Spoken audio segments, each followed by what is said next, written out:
Ladies and gentlemen, good morning.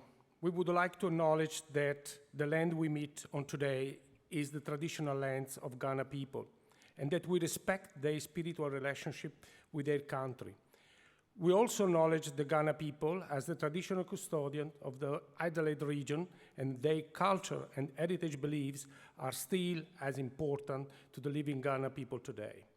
Before we start the proceeding, I just want to let you know some general housekeeping. Please ensure that you make room for your fellow delegates by moving down the row to ensure everyone can easily access to the seats. The toilets are located from the foyer on the right side of the room. If they haven't already, please turn your phone to silence. If you need anything during the day, please see the staff located on the registration desk on the left side. Thank you all for being here today. I would like to acknowledge in particular the Honourable Steven Marshall, Premier of South Australia, the Honourable Scott Morrison MP, Prime Minister of Australia, Her Excellency Ms. Francesca Tardioli, Ambassador of Italy to Australia, His Excellency Abdullah Al-Sabaouzi, Ambassador of United Arab Emirates, His Excellency Dr. Michael Pooch, Ambassador of the European Union of Australia, the Honourable Karen Andrew, MP, Minister for Industry, Science, Energy, Resource, and Space. Is correct? Not yet. All right. And Mr. Stephen Patterson, MP, Member of Murphy. So I proudly highlight that this event is organized by the South Australian Government, the South Australian Space Industry Centre, with the support of the Australian Space Agency and the Smart South CRC and our sponsor. I'm a little bit emotional today because, it's 4 years that we do this like a clock every 6 months. We start in 2016 with 80 people in a small room. And we pray the Premier, please come.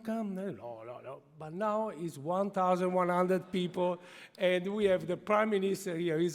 I'm very proud and a little bit emotional.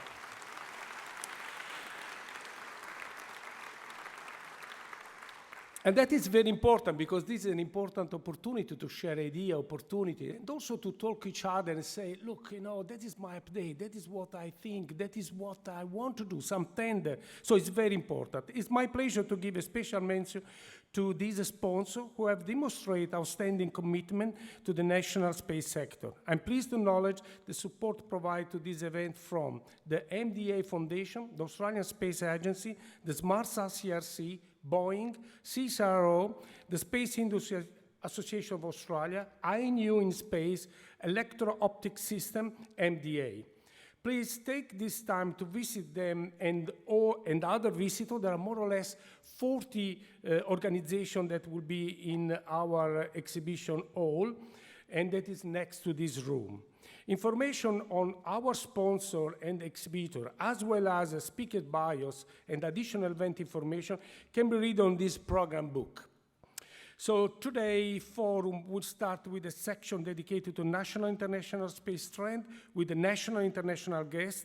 Then later, we have invited national international speakers in QA panels in the following 3 areas: research and development, education, and Australia access to the space.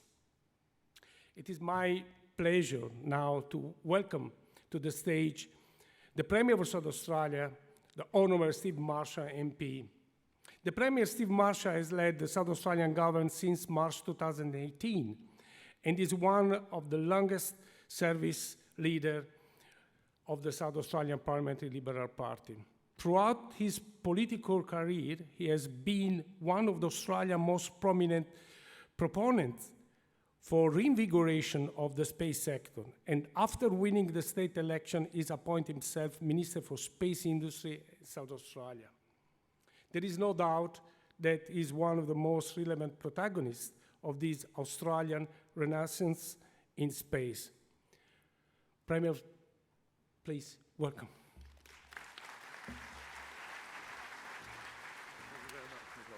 Well, thank you very much, Nicola, and thank you for your great work, your great advocacy on behalf of this incredible sector. to the Prime Minister of Australia, the Honourable Scott Morrison, to Minister Karen Andrews, to all of the other distinguished guests, their excellencies that join with us here today. Good morning and welcome. Welcome to Adelaide. I would like to begin, yes, get excited about being here today, because it really is an exciting day for us here in our state. I do want to begin by acknowledging that this morning we're meeting on the traditional lands of the Kaurna people, and that we acknowledge their ongoing spiritual relationship with this precious land. And I love the logo of the Australian Space Agency, that wonderful badge showing those constellations which our nation's first people have been looking up at, gazing up, telling their songlines and stories for tens of thousands of years, and they're represented on that logo of our Australian Space Agency, and that makes me feel absolutely fantastic. We've just come from Lot 14, and this morning the Prime Minister officially declared open the Australian Space Agency and the SmartSat CRC, co-located in Lot 14. It's a very exciting day for our state. Of course, it's a very exciting day for our nation. Thank you very much, Prime Minister.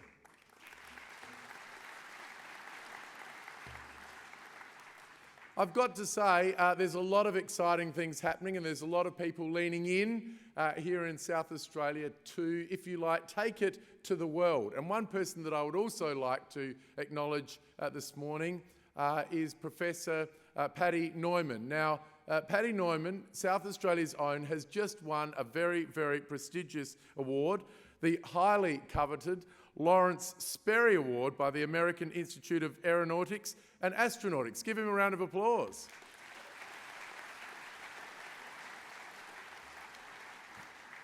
Like many in this room, I think it's this audacity that we now have in Australia to take it to the world and perform on the international stage. And that's what we're seeing, and that's what an Australian Space Agency finally in place now delivers for our nation. That opportunity to take it to the world, and that's exactly and precisely what is happening, not only here in South Australia, but right around the country. We've seen this week governments in Western Australia and Queensland lean in this great opportunity, and we're seeing it more and more around the country. And I do want to acknowledge anybody who is here from interstate today. You're always very, very welcome here in Adelaide.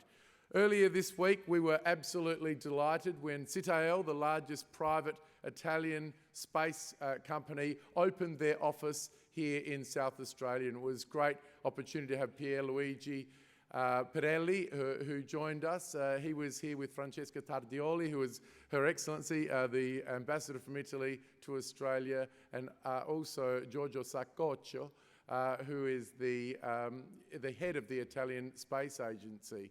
And it was a great moment, because what the Italians are realising is what other people around the world are realising, is that this is going to become a very important centre in terms of having a space agency, but also our ambition in terms of small satellites, smart satellites, operating in low Earth orbit, in constellation, gathering information and sharing that with the world, something that we know will improve the productivity of our nation.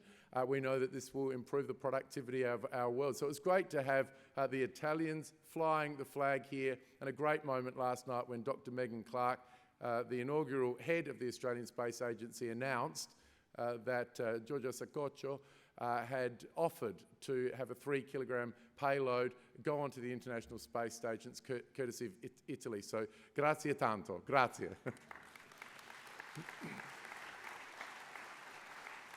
Another example of this incredible story which is now occurring in space is Southern Launch, and their plan to develop the world's largest privately operated rocket test range in the far west of South Australia at Canibba, about 800 kilometres west of Adelaide. And this is the second site which is being developed by Southern Launch, and it will be used as a trial location for the company before launching rockets into orbit from the company's Whalers Way Orbital Launch Complex, which is near Port Lincoln. So soon we will be able to have this fantastic facility in South Australia, and it's something, a piece of infrastructure that our nation needs, and it's certainly something which, again, I think will put South Australia on the map. So let's give it up for Southern Launch.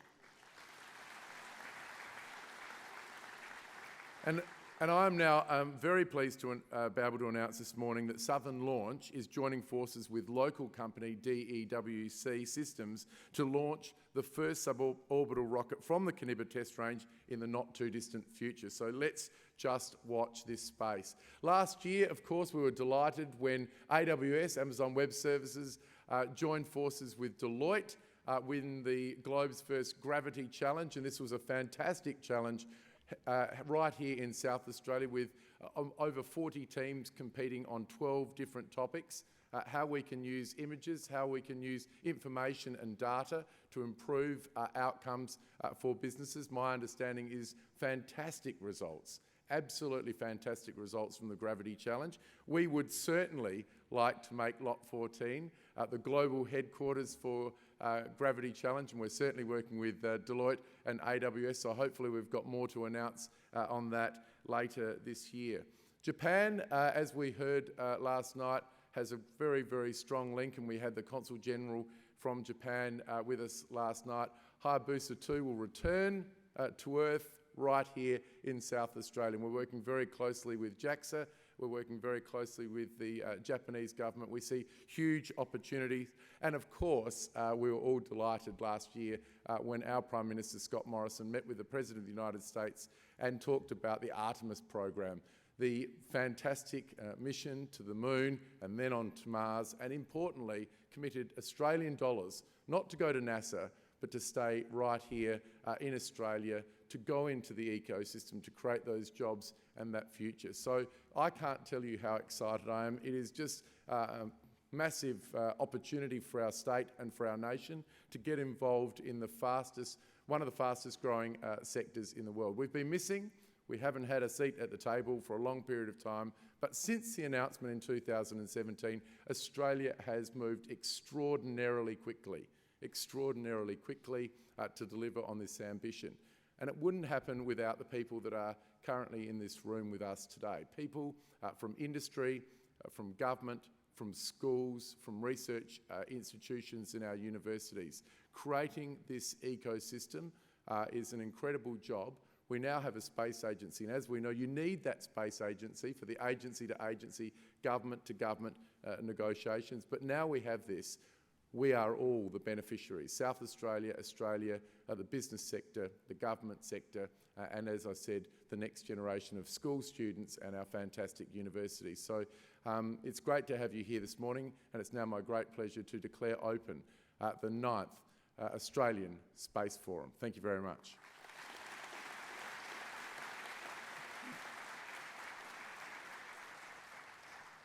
Ladies and gentlemen, as I said only a few moments ago, the Honourable Scott Morrison, Prime Minister of Australia, officially opened at Lot 14, the Australian Space Agency and the SmartSat Cooperative Research Centre. We thank him very much for that. We thank him for his passion as Prime Minister, for the great opportunity and ambition and the challenges that we will have in this great sector. He's an incredible advocate for this sector. Last night his speech kept everybody absolutely captivated. We know that he's an advocate. Ladies and gentlemen, please join with me in welcoming the Honourable Scott Morrison.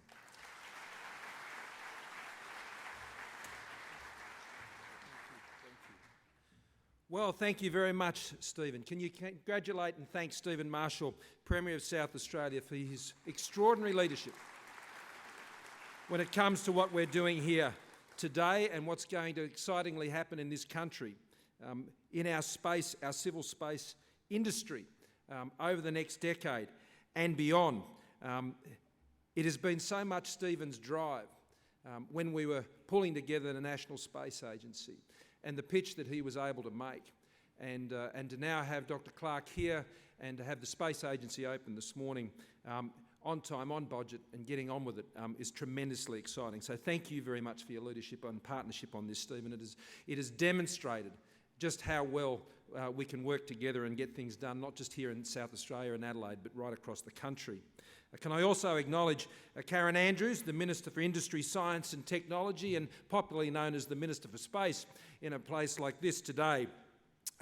To Dr. Giorgio, the President of the Italian Space Agency, it's wonderful to have you here today.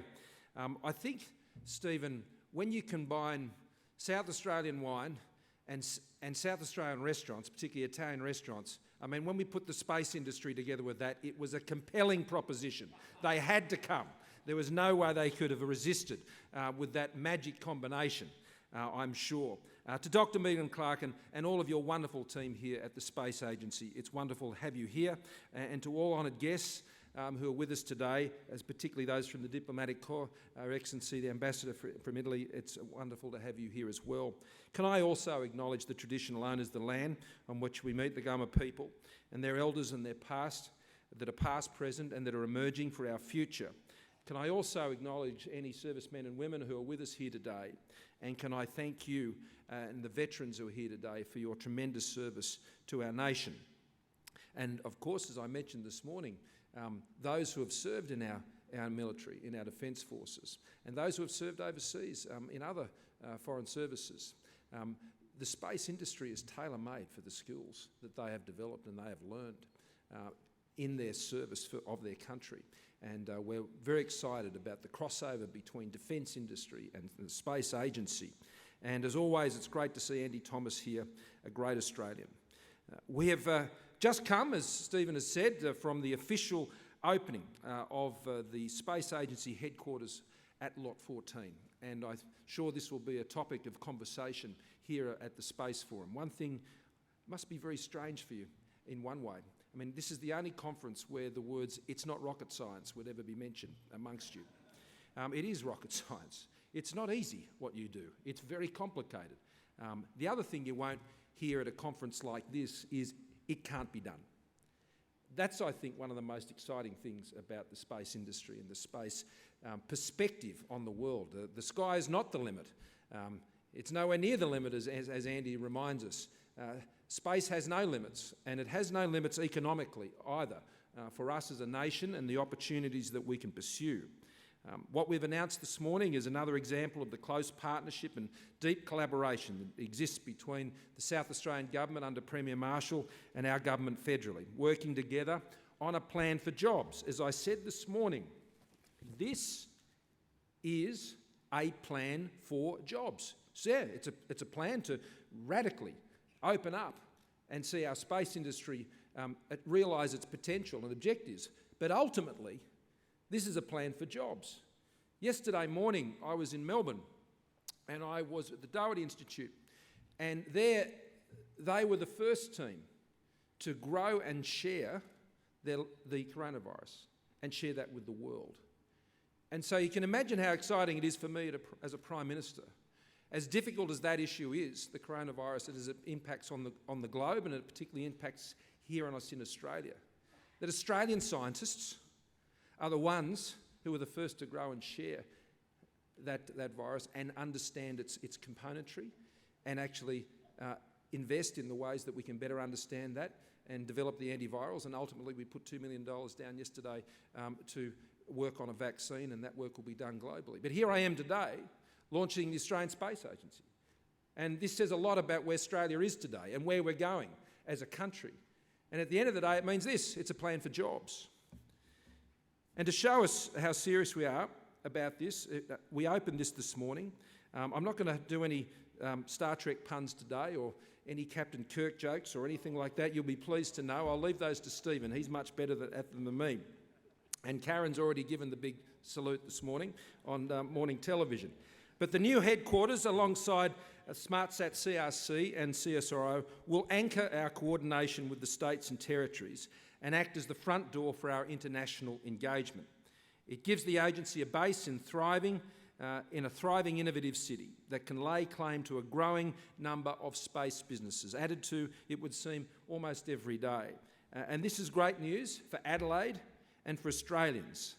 Last September, when I was signing an agreement and observing the signing of an agreement with NASA at their headquarters in Washington, the headline actually was "Beam me up, Scotty," at the time. But the tendency for some to think that this space industry is some sort of novelty act, that it isn't about serious economy. Well, they've got another thing coming. It isn't just about showing retro footage about what happened in the 1960s and the incredibly proud role that Australia played back in that time. It's not about that. It's not about the past, as rich as our past is. And our involvement in the space industry globally has been. And we've got a great heritage, but I tell you, we've got a much bigger future, a much more exciting future. It's a vital piece of the economic architecture of our country. The space industry is worth $350 billion US globally, and it's projected to increase to over $1 trillion by 2040. Our goal is to triple the size of our space economy to $12 billion and to create 20,000 new jobs by 2030. Jobs for space, jobs in space. Our work is to transform Australia into a major space player. We're not mucking around with this. We're not playing around with this. We are fair income about this. You don't put $600 million down on a dud bet. You know what you're investing in. You know what its potential is. And that potential is exhibited in the growth of this room alone over the 9 occasions in which you've come together about how serious this is. And in just 18 months, the agency has runs on the board. Already the agency has signed agreements with 9 overseas space agencies. NASA, European Space Agency, the Italian Space Agency, as we've already celebrated. And it has signed 16 industry partners. Lockheed Martin, Boeing, Myriota, Nova Systems. Its work is about helping our businesses gain a bigger share of the growing global space market. Because in this sector, like so many others, scale is vital, mass is vital, critical mass is vital, which is what we're achieving here with the Space Agency in Adelaide. It's somewhat like going past a strip of shops. There's one restaurant and it's always empty. Go past one where there's 5, 7 and 10 when things are moving, and you understand what critical mass really means to draw the eyeballs and to gather the attention of the world's space industry. Our targets for jobs and investment aren't an end in themselves. They're about growing our space industry and seeing the economic benefits that flow from the creation of these clusters. And we're building on an existing foundation. Work undertaken in 2018 showed that South Australia is home to 70 space-related organisations, companies and educational institutes with a workforce of over 800 and already active in the industry and working on remarkable challenges. To give an example, the government is investing to establish a world-class satellite positioning capability in Australia. So currently your GPS accuracy is within 5 to 10 metres. The new system will deliver accuracy of within 3 centimetres. That's just extraordinary. It's mind-boggling. In areas with mobile coverage and at least 10 centimetres elsewhere. It means everything from precision agriculture for farmers, and in a climate which is the climate we know we're going to be living in, climate action now is about investing in space. That's what it is. Investing in the technologies that help Australians deal with a changing climate. And this is why I welcome the broader debate that hopefully we are now having about the climate in which we are living, because it's not just about one issue, it's about many, many issues. And investing in the capability of our technology and our space industry is a key part of that. It means delivering better yields, more efficient use of chemicals, new systems to avoid accidents on construction sites. Workplace health and safety is helped by space. And think about what it could mean for visually impaired people who could be given confidence in every step they take. You combine that with the investment we're making in the National Disability Insurance Scheme, which actually invests in technologies for Australians living with a disability. You combine that with the technology, lives are changed. You're in the life-changing business, not just the economy-changing business. And what happens in this industry is it spills over into just about every other part of modern life. It's a driver of a technological improvement and productivity across our economy. Our businesses have so much to offer in new communications technology, Earth observation, robotics, automation, and so many other fields. As we were learning last night, moon to Mars. Why are the Americans interested in Australia? Because we know how to dig holes. We're good at it. And the technology, you need to do it well and to do it precisely, particularly when lives are at stake in terms of being able to create that capacity for people to be able to live on another planet. This is the stuff we do, and we do it extremely well. And that's why people are looking to Australia to be partners in these incredibly exciting missions. And that's why we committed already $600 million to grow this sector. Now that includes $150 million that I announced last year to support Australian businesses to access the supply chain for NASA's mission to the Moon and the Mars, and had the great privilege of discussing that both with President Trump and Vice President Pence when I was in the United States last year. An incredibly ambitious project, but that ambition is driving enormous innovation. $55 million also for the SmartSat CRC based out of Adelaide, and $200 million for Geoscience Australia to develop world-leading satellite positioning infrastructure. Now, these are economic investments that will benefit Australia over the medium to long term. You know, many years ago, the late, great Neil Armstrong watched a movie that most of us have seen. It was called The Dish, which I'm sure you're all familiar. Subsequently, Neil confessed he had mixed feelings about it. He was, in his own words, a technical person, and many of the details weren't quite correct. Who would have thought that they would have taken issue with the dramatic representation of a movie? For science and engineers and astronauts, precision matters. But for Neil Armstrong, he went on to say that for most of the viewers of the film around the world, those were not the details that they would remember. What they would remember is that down in Australia, there were some very dedicated people that did remarkable things, that were instrumental in the success of man's first flight to the moon. Now, these words about Australia's space capability couldn't be truer today, and they're going to be incredibly true in the future. But it requires a similar discipline, focus and ingenuity, a willingness to step up as a country and as a sector, and that's what we're bringing to this task. We're determined to lean in and with a national effort and to be a serious international player.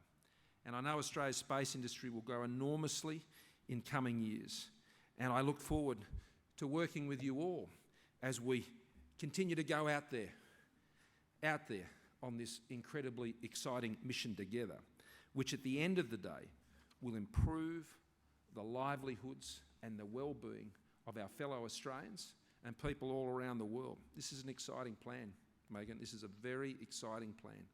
It's a plan for jobs. It's a plan for the future of our country, a plan that I passionately believe in and my government does too. And we're going to invest in it together here with Steven Marshall and the wonderful work that Karen Andrews does right across science and technology and industry, and with our international partners, whether in Italy or the United States or elsewhere. Let's go.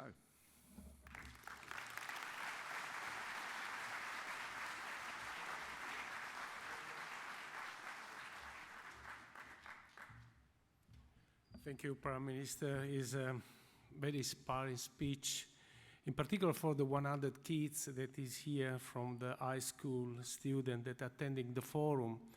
And I think that they can come back at home this afternoon thinking about there is a future for them, you know, in space. Thank you very much. So I have now a pleasure to invite and introduce the Honourable Karen Andrews MP. As a minister responsible for National Space Programme since August 2018, she has shown outstanding political leadership, vision, and in particular, passion and enthusiasm. So has been responsible for transition from industry in one of the most exciting new fields of economic development in this country. It is my pleasure to welcome on the stage Honourable Karen Andrews MP, Minister for Industry, Science, Energy, Resource, and Space. Thank you very much. Well, thank you very much for that very kind and generous introduction. Can I acknowledge my boss, the Prime Minister of Australia, Scott Morrison? Can I acknowledge the Premier of South Australia, Steven Marshall? All the very distinguished guests here today, in particular the head of the Australian Space Agency, Dr. Megan Clark. And can I acknowledge everyone who's in the room here today, and thank you for your participation and your commitment to the Australian space sector. We have had a significant role in space for a number of years here in Australia. So as you've heard from Premier Marshall and the Prime Minister about our role in the Apollo missions and what we did to support NASA, we've done a lot of work over a number of years. But 2 years ago, we didn't even have a space agency here in Australia. Since the Australian Space Agency was established, though, they have gone ahead in absolute leaps and bounds. So it really is just over 18 months since the government made the commitment to establish the Australian Space Agency, and those first steps were taken. And of course, today, the Prime Minister opened officially the headquarters for the Australian Space Agency right here in Adelaide. As part of that facility, there will also be mission control, which will on occasions be open to the public, and there will be the Space Discovery Centre. And I think what's important to note is that the Australian space industry has a very key and pivotal role in making sure that our young people understand what the opportunities are for them in our very great nation, but also potentially inspire them to study science and maths at school, because we do know that about 75% of the jobs of the future will require those skills. And unfortunately, at present, there are insufficient students studying those subjects at school, particularly the higher level maths, which we know that they will need. So there is a dual focus, at least, to the Australian Space Agency. It is growing our industry here in Australia, but it's also inspiring our young people. Now, as you've heard from the Prime Minister, globally the space sector is growing very rapidly. And in 2018 alone, it grew by about 8.1%. And that growth, of course, is driven by a number of factors, and Australia has been a significant player in the past, but will become an even more significant player in the future.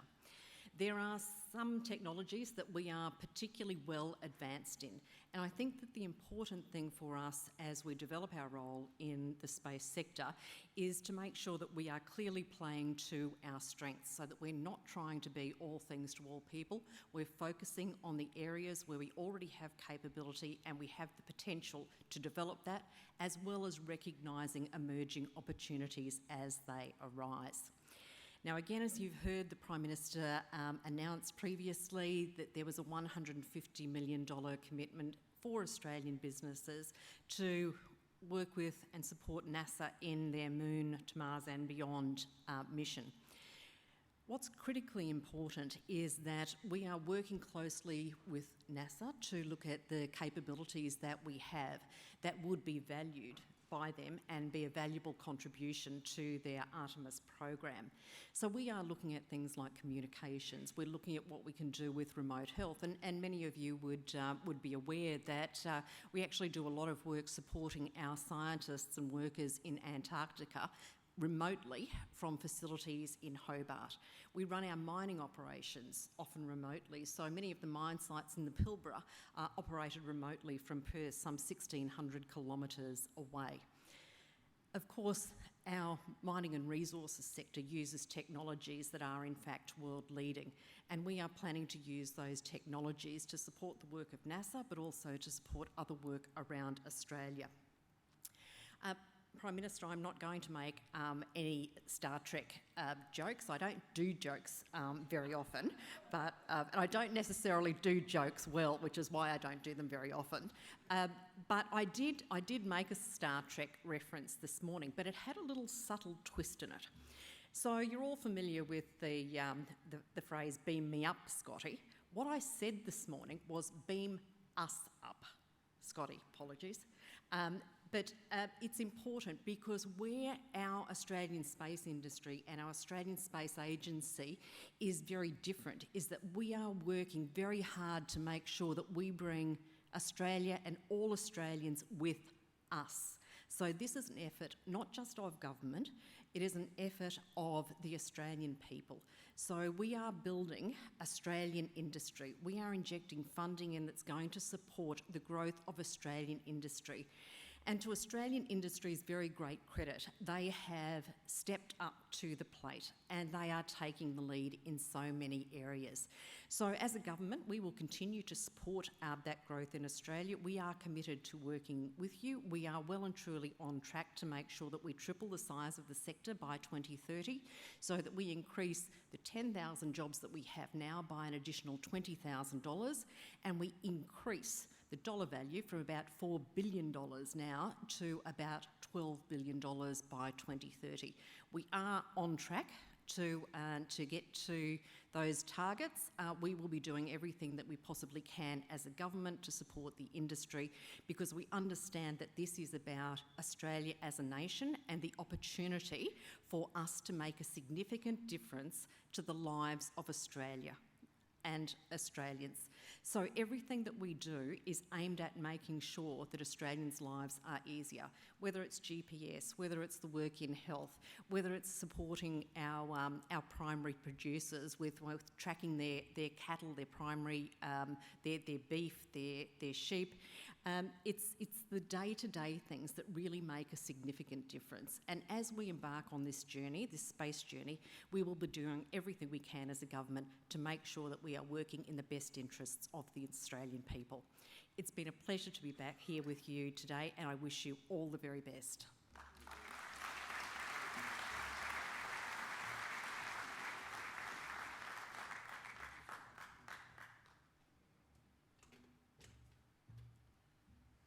Thank you so much, Minister. So I would like now to welcome to the stage Dr. Megan Clark, AC. Since 2017, has the lead of the expert review group, and then in July 2018, head of the Australian Space Agency. She has led transformation of the Australian space sector into what we can see today. Thanks, Megan, for your vision, inspiring leadership, hard work, enthusiasm, and for representing Australia so effectively on international stage. Our partnership with NASA, with the Italian Space Agency, with Japan, Canada, French, CNES, is just an example. So without Megan, it is unlikely that we would be here today and have this dynamic sector of industry grow and inspiring all the Australia. It is my pleasure to welcome Dr. Megan Clark, AO, on the stage.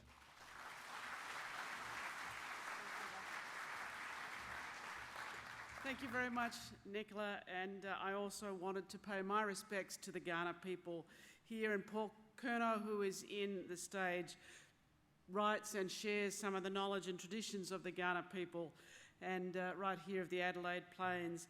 And he writes of the Kaurna tradition that in the stars of what we sometimes call the Orion constellation, but it is known here locally as Tininyara, are a group of young men hunting on the banks of the river.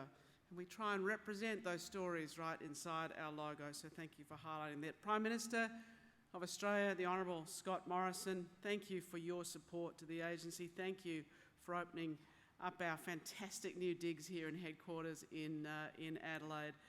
We really appreciate your support and enthusiasm and the work that you're doing on the international stage for us as well.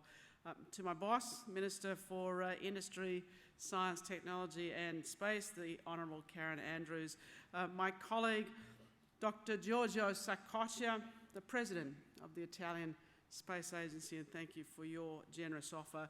There have been some lovely kind words, but I wanted to acknowledge the very hard-working team that we have at the agency. Many of you have now met our key leaders and our people. Anthony Murfitt, the Deputy Head of the agency, Annie Daly here in Adelaide, who is our operations, in charge of all operations, Alex Zanetta, who leads the legal and regulatory team that are informing our legal framework for space, modernising it and writing the rules that will balance both safety and innovation. To Carl Rodriguez, who has opened many doors internationally and worked so hard on those international agreements with his team. Ord Vignelli, we needed someone in our team who'd actually done something in space, so it's fantastic to have Ord's team now interacting around the world. These are the leaders that are pushing it forward, and I just wanted to acknowledge that we're a pretty small but hard-working team. Space was once the realm of governments and is now moving into the commercial realm, and the last few decades we've seen that shift. We've seen SpaceX developing the Falcon rockets, we've seen the Boeing company developing SLS, super heavy launch capacity that can now take over 100 kilograms and tons, 100 tons into space. This is really big payloads that we will need for missions of longer duration. Now developing the human crew modules. SpaceX developing the Dragon crew and service module, and Boeing the Orion spacecraft for missions on the return to Moon and on to Mars. I don't get to talk much about rocket science, so I always put in one line, so at least I can say I'm talking about rocket science. Airbus is developing the propulsion system for the European service module of the Orion spacecraft, and it has some 33 engines. That is serious capacity. In 2019, we saw over 16% of all launches into space around the world were commercial launches. And back here on Earth, we're seeing this whole global ecosystem changing. There is no better example than the industrialization of the low Earth orbit, which will see some 20,000 spacecraft launched in constellations in the next few years. Just an example of companies in that area, Kepler Communication in Canada looking to put up some 140 satellites. SpaceX Starlink looking at 12,000 satellite constellation. Swarm Technology, very, very small nanosatellites, 150. And here in Australia, Fleet Space and Myriota looking to provide Internet of Things services through low Earth orbit constellations. This is an important opportunity for our country. It is in this context of this changing realm of space that the Australian Space Agency has set its purpose to transform and grow the Australian space industry, and to really allow that to help the broader economy and lift the broader economy, and as the Prime Minister said, inspire and improve the lives of all Australians. We cannot do this if it is not underpinned by national and international engagement and partnership, and it's wonderful to see the partnerships that are developing here. This is one of the most commercially focused purposes of any agency in the world. Our strategy is focused on opening the doors internationally, building national capability around our 7 civil space priorities. We are focused on being a responsible citizen, safe on Earth, safe getting to space, safe in space, safe getting back, and safe back here on Earth, and we want to inspire the nation. As I said, we cannot do this without our partnerships. Carl Rodriguez's team has been opening those doors. Just as a couple of examples, with the Canadian Space Agency, through the Bushfire Task Force, we are working with them to look at their opportunity of a new mission, wildfire satellite mission, that is looking from space to Earth on a daily basis. We also welcome some of the companies that we're involved with from Canada. Prime Minister, you announced that we would stand shoulder to shoulder again with the United States on the return to the Moon and on to Mars, and we are working very, very much on developing that. It is an absolute pleasure to have with us Dr. Crystal Johnson, the Deputy Head of the Goddard Space Centre, and we've been having some fantastic meetings. The United Kingdom, we have just formed with Austrade and our counterparts in the UK, the UK-Australian Space Bridge for companies to be able to be supported between the countries. And you heard that the Italian Space Agency has generously offered us the opportunity of payload on the International Space Station.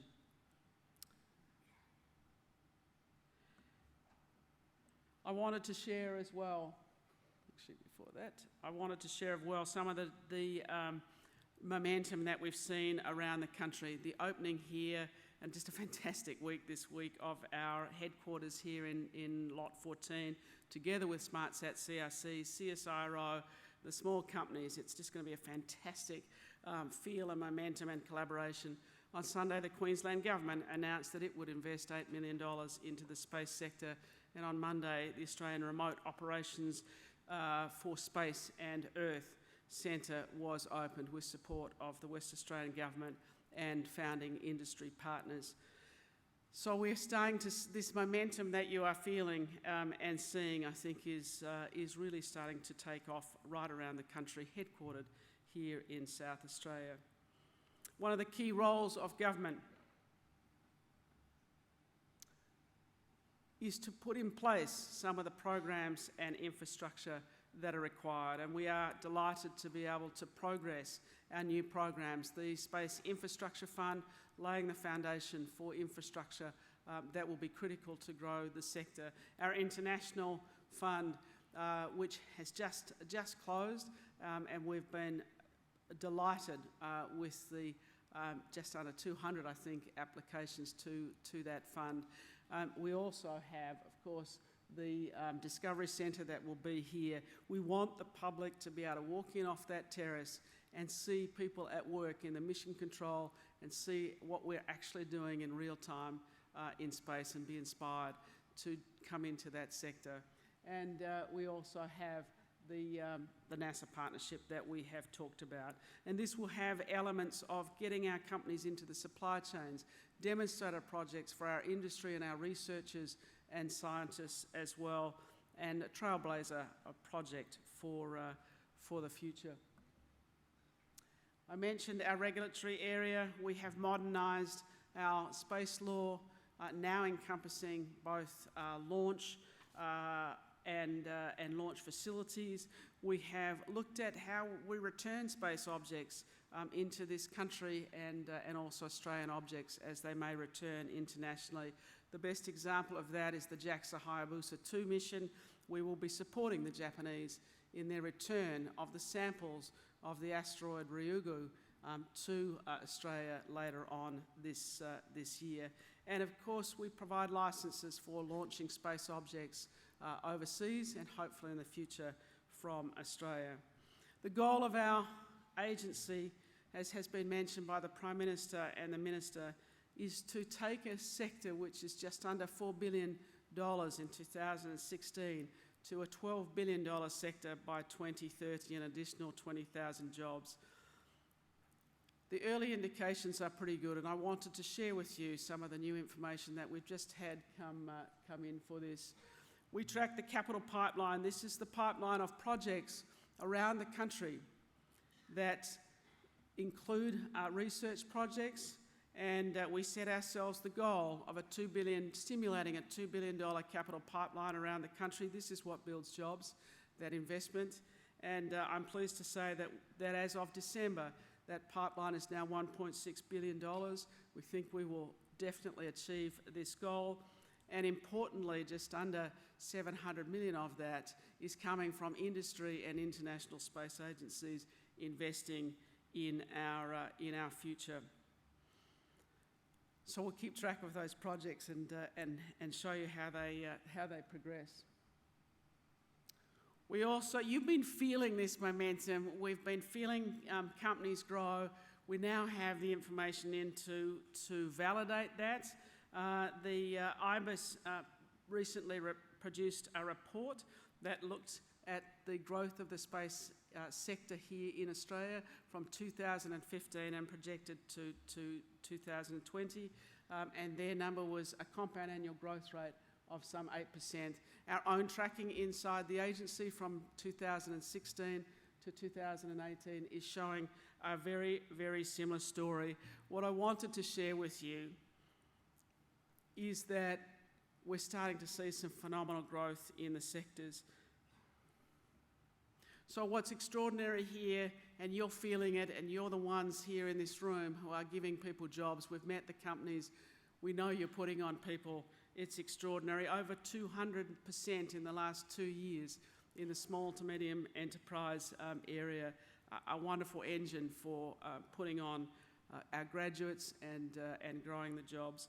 We have seen 6% growth in the established Australian market. In some areas, such as direct-to-home broadcast, we've seen a decrease in that, and in almost every other area we've seen an increase, so an overall growth of 6%. And we've seen international companies, many of them here for the defence sector, who are expanding into the civil space market. And we've seen new companies attracted into the kind of excitement that we're building here in Australia.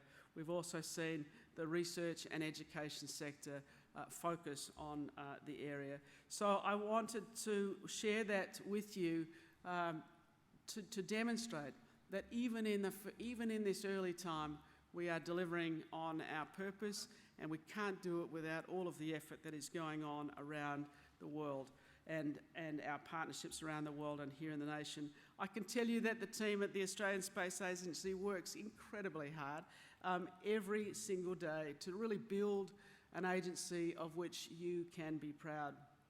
We could not be more prouder of the efforts of all of Australia, the efforts that everyone has got behind this reinvigoration of our activity in space, the support that we have from the Australian public as well to grow this space sector. Quite frankly, I think our country deserves nothing less, Prime Minister.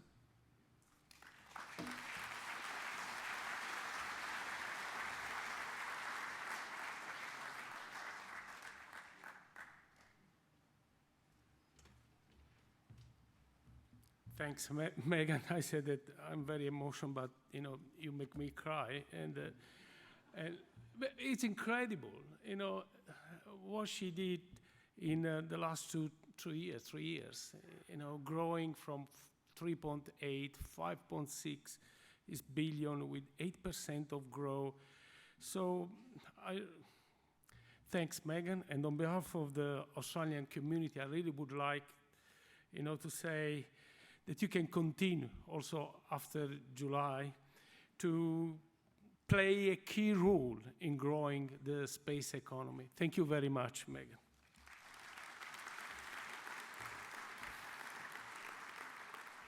I have now a pleasure to welcome Dr. Giorgio Saccoccia. He's the head of the Italian Space Agency. Giorgio graduated from University of Pisa with a degree of aerospace engineering, and from Webster, University of Leiden in the Netherlands, with a master in business administration.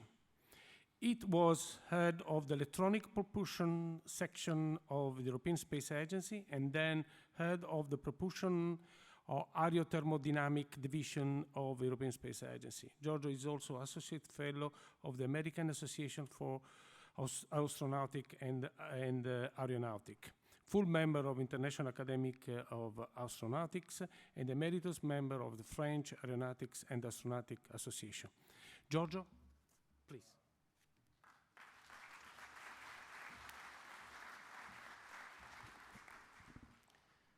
Good morning, everybody.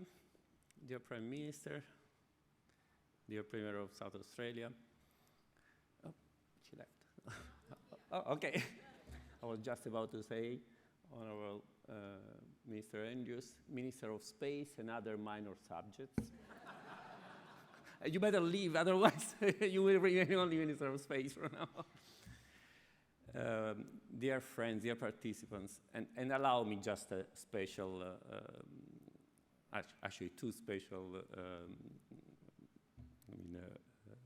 greetings to all the students here, because you are the future, and all the, together with my ambassador here, the Italian ambassador here, to all the Italian representatives in the footprint here in Australia, researchers, representatives of companies that are our pride for the work they do to tighten the link between our two countries.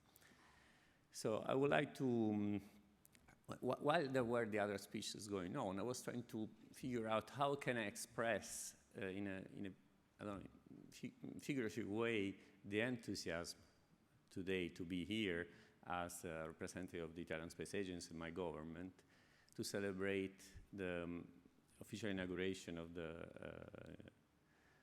Australian Space Agency. And I thought maybe the excitement could be the one of experienced, mature lady that is gifted by the arrival of a baby-born sister.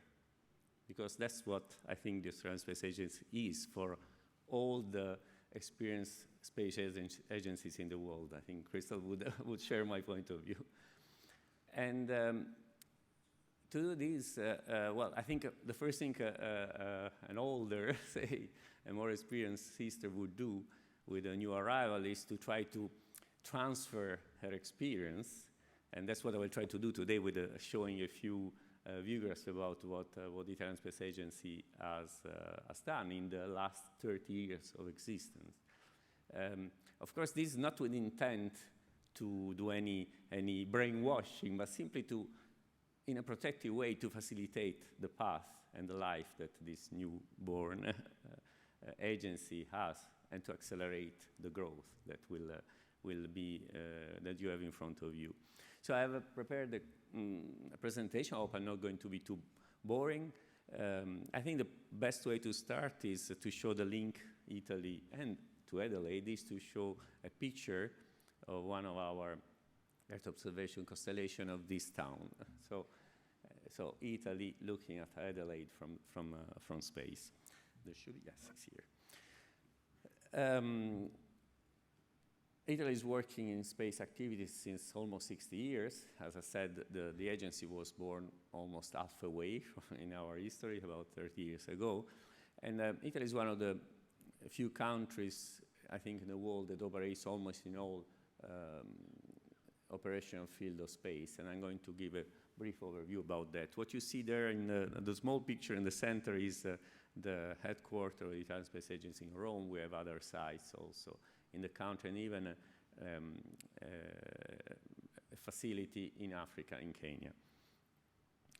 As I said, we basically operate in all space sectors, and there is quite a, I would say, important interaction with all the different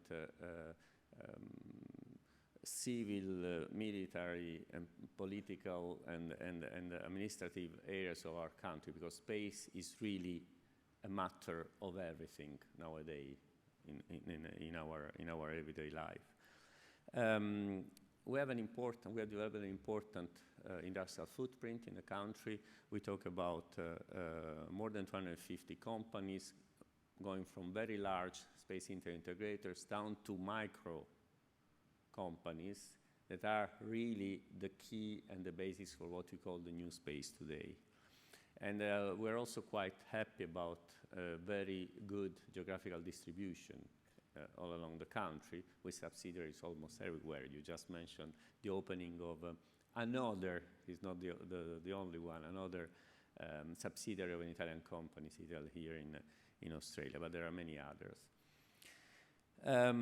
What I'm showing here is just, at a glance, what's happening since a couple of years in Italy, where we had a change in governance for space activities, and it was recognized, as it is almost everywhere, that space, as I said, is something of interest for all the aspects of everyday life. For this reason, the governance of space moved from the specific interest of the Ministry of Research and Education to directly under the governance of the Prime Minister. And who exerts his mandate, delegating to the Undersecretary of State the governance of space, and he is the chair of an interministerial committee formed by 12 ministries and the presidency of the Conference of the Italian Regions. This is, I think, the most evident political message on explaining how space is important for all the aspects of nowadays life. When this was introduced, and of course ASI is Italian Space Agency is the implementing arm, basically, of the policy, which is set directly by the Prime Minister. The strategy that the Prime Minister set almost, in March last year, is then translated into a strategic set of strategic guidelines that are sort of representing what you see there, but maybe even more detailed in the societal challenges that are supported by space activities, which are, of course, the one that I'm sure you have also identified in your strategy of your agency, which is, of course, intended to support the growth, the life every day for the citizens, to prepare the future, starting from indeed education, the students as much as possible at the very beginning of their learning process. And then, of course, a very, very important role that space can play on safety and security. These set of challenges have translated into lines of strategic interventions for Italy that covers with some sort of priorities almost all the operational fields of application for space. And I'm going to give a few examples of the way what we do in this sense. We do operate activities and assets in the field of telecommunication, which is the most, was the very first commercial interest for space activities in the world. And we have assets based on space, space assets. We have satellites developed in Italy or in collaboration with other countries, first of all, the European Space Agency, and of course, an important, very important downstream sector, because we host in Italy important ground stations for the acquisition of telecommunication data from space. We operate since the beginning of the existence of the agency and more in the field of Earth observation. And again, we do this looking at all the different aspects, downstream, middle stream, and upstream, of course. We contribute to the most important European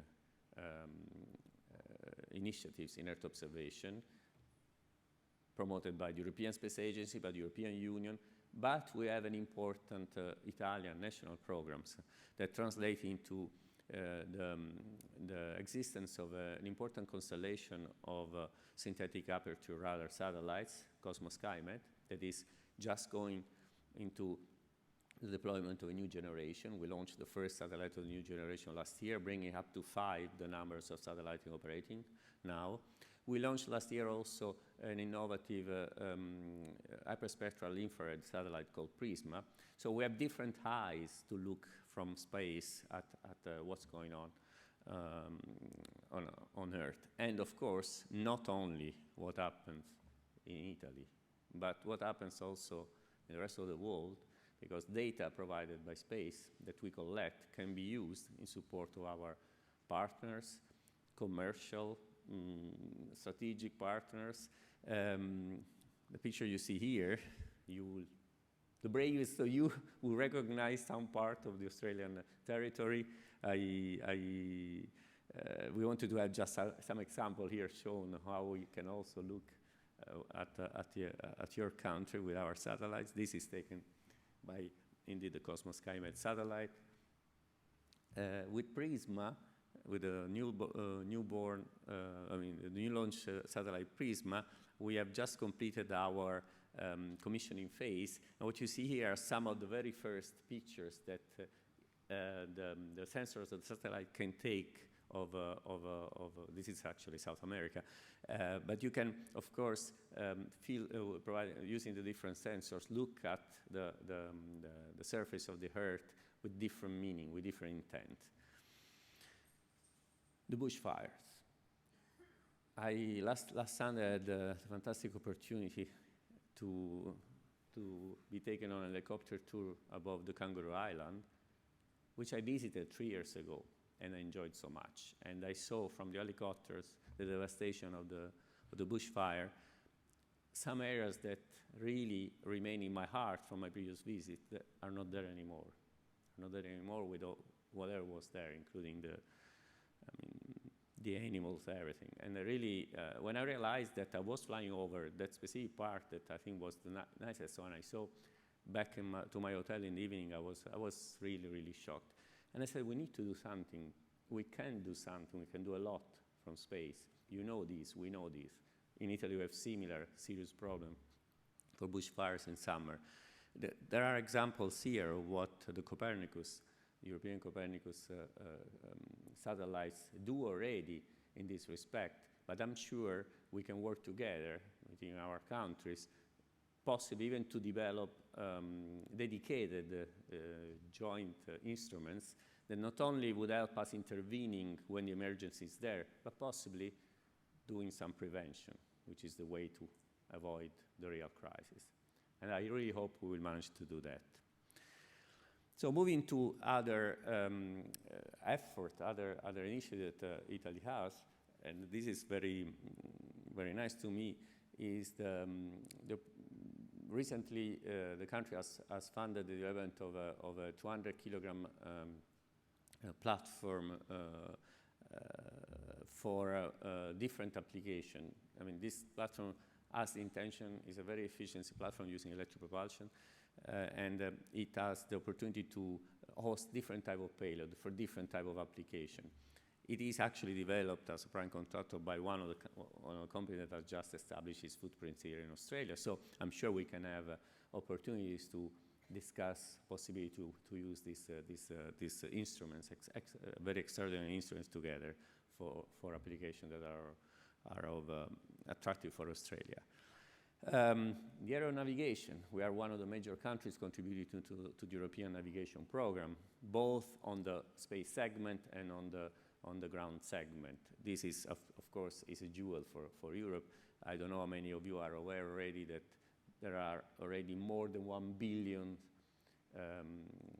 users of Galileo, and Galileo is not yet operational. So another case where the sky is the limit. In the area of science, study of the universe, this is the historical, iconical way to look at space application. The experience of Italy goes back to the very beginning of the space activities. What you see here is just an example, I mean, a set of the current missions we are involved to, missions that we do in through the European Space Agency, providing key, unique, and innovative payloads for these missions. We do it autonomously in Italy. We do it in collaboration with NASA. We have a very long tradition to work with NASA on iconic missions like Cassini and etc. We see really science as it should be, as an instrument for that has no border. Science speaks only one language, which is the future. Another area where I think we have a unique capability in Europe together with our French colleagues is to be capable to provide access to space, to build technologies to have access to space.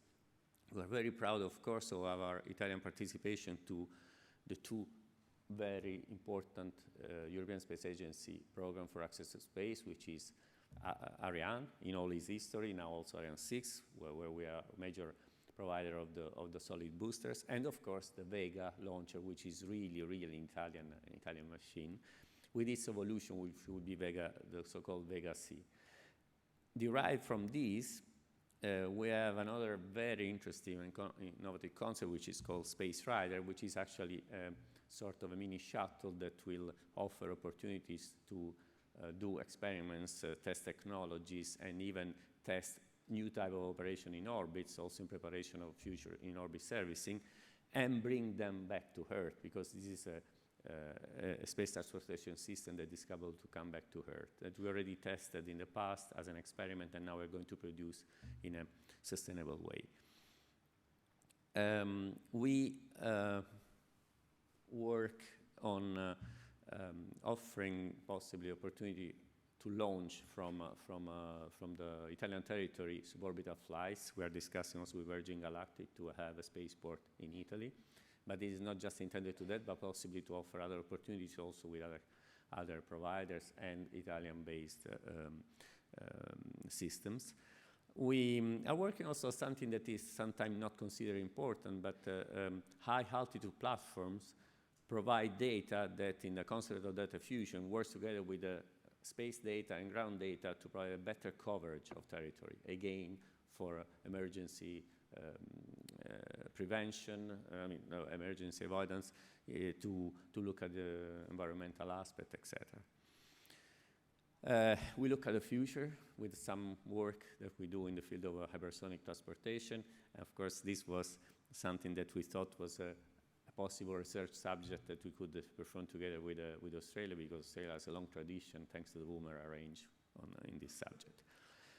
I mentioned orbit servicing is really the future, the hot subject when we talk about space situational awareness, intervention to reduce very nasty, perspective like the in-orbit debris removals, which is an important thing to think about. We don't want to pollute space after our planet.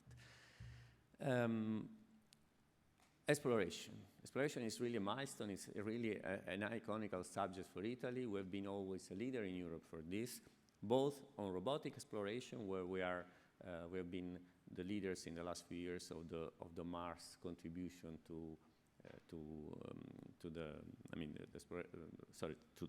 contribution to the Mars exploration with robots, and the same is for human exploration. For human exploration, I think Italy has really a unique position in Europe, because not only we contribute through the European Space Agency to the International Space Station and other initiatives that are linked to space exploration, but we have a specific bilateral agreement with NASA going on since a long time that for what we have offered, more than 50% of the pressurized module of the International Space Station for the western part. Really, the houses and of our astronauts in space have an Italian flavor. And thanks to this, we want to have a key role also in the Artemis program, in the return and forward to the moon. For this reason, we signed a letter of intent with Administrator Jim Bridenstine back in October. We really hope we can contribute also with modules, pressurized modules, and other technologies, both for the Gateway Spatial, so orbiting around the moon, but also on the moon surface.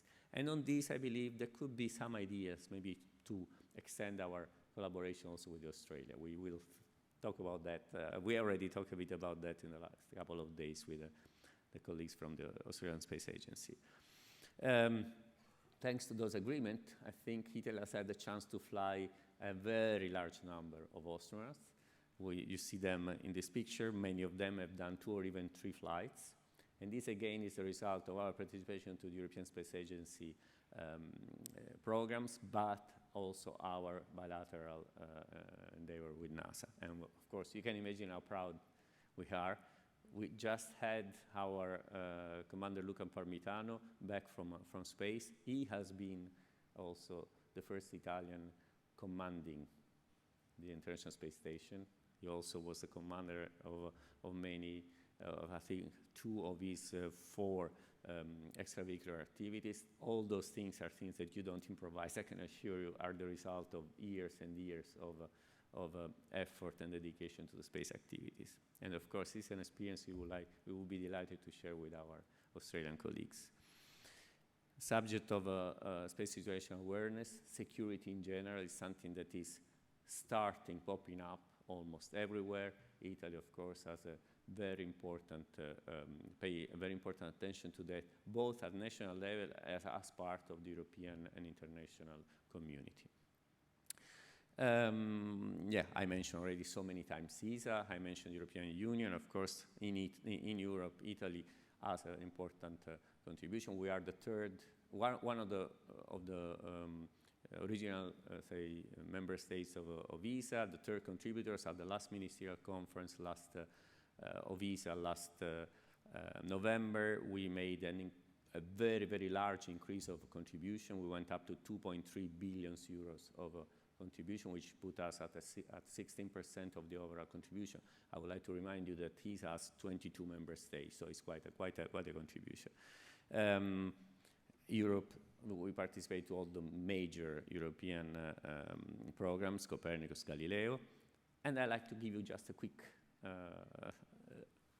let you have a quick look at the agreements and the links we have with countries all over the world that of course we are very proud of. Some of those translate into very active and important collaborations. Some others are just an opportunity for the future. We believe that an instrument, space is an instrument for diplomacy. I'm sure you believe in that. All of you believe in that. Otherwise, you wouldn't be here.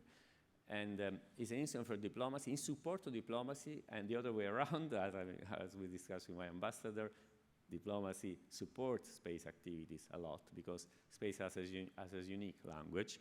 In this respect, I'm very proud to remind that with Australia, there are already links that started long ago. We started with South Australia in 2016, and I'm very happy about that. And we have increased our links with other agreements, which ended up 2 days ago with the pictures that you see on the upper right corner there of an agreement that we have signed between our now two agencies, existing two agencies, on specific, as I said, on offering an opportunity to fly Australian payloads on the International Space Station for 30 kilograms, not 3 kilograms. And the idea is a gift that you give to a newborn sister. You should do that, no? But this is just to start. We want to work more together because, just to quote again a space motto, we want to work together, and failure is not an option on that, so we are just at the beginning. So thank you very much for your attention.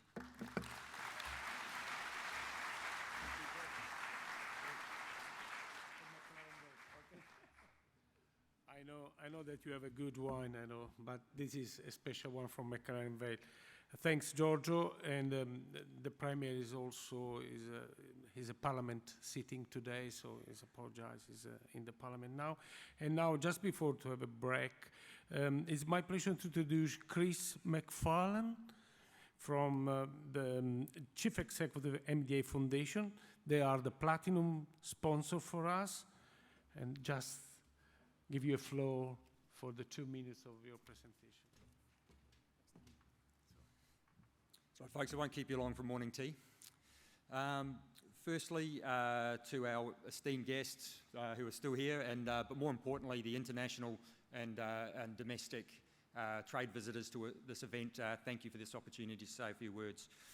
My name's Chris McFarlane. I am the Head of Industry Engagement for the AMDA Foundation, the organisation responsible for the Australian International Air Show, Aerospace and Defence Exposition, more conveniently referred to as the Avalon Air Show. Firstly, to the South Australian Space Industry Centre, congratulations on running another fantastic event. This is the third one I've participated in, and each one is indistinguishable from the previous in terms of scale and international significance. I just wanted to discuss two themes that we're going to be running for Avalon next year. Of course, it is the centenary of the Royal Australian Air Force.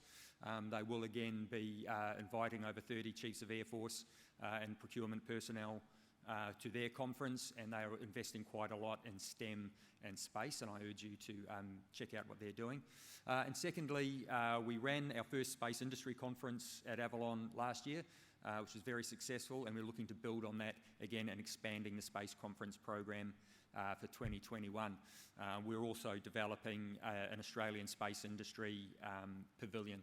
So if you have any inquiries about that or any interest in that, please come and register it with me at my desk, and I invite you all to come and visit us in the exhibition hall. Thanks, Nikki. Cheers. Thank you, Chris. I just remember this for the second time or third time that you're a platinum sponsor, so I hope that also for the future will be there. Yes, much more. So I invite all of you, please, for enjoy the morning tea, sponsored by Electro-Optic System. Just I know that we have some delay, so it's scheduled to come back here at 10:30, but now we are 10:25. So I really appreciate if we can start 10:35. So it's 10 minutes break, 15 minutes, no more than that. Thank you very much.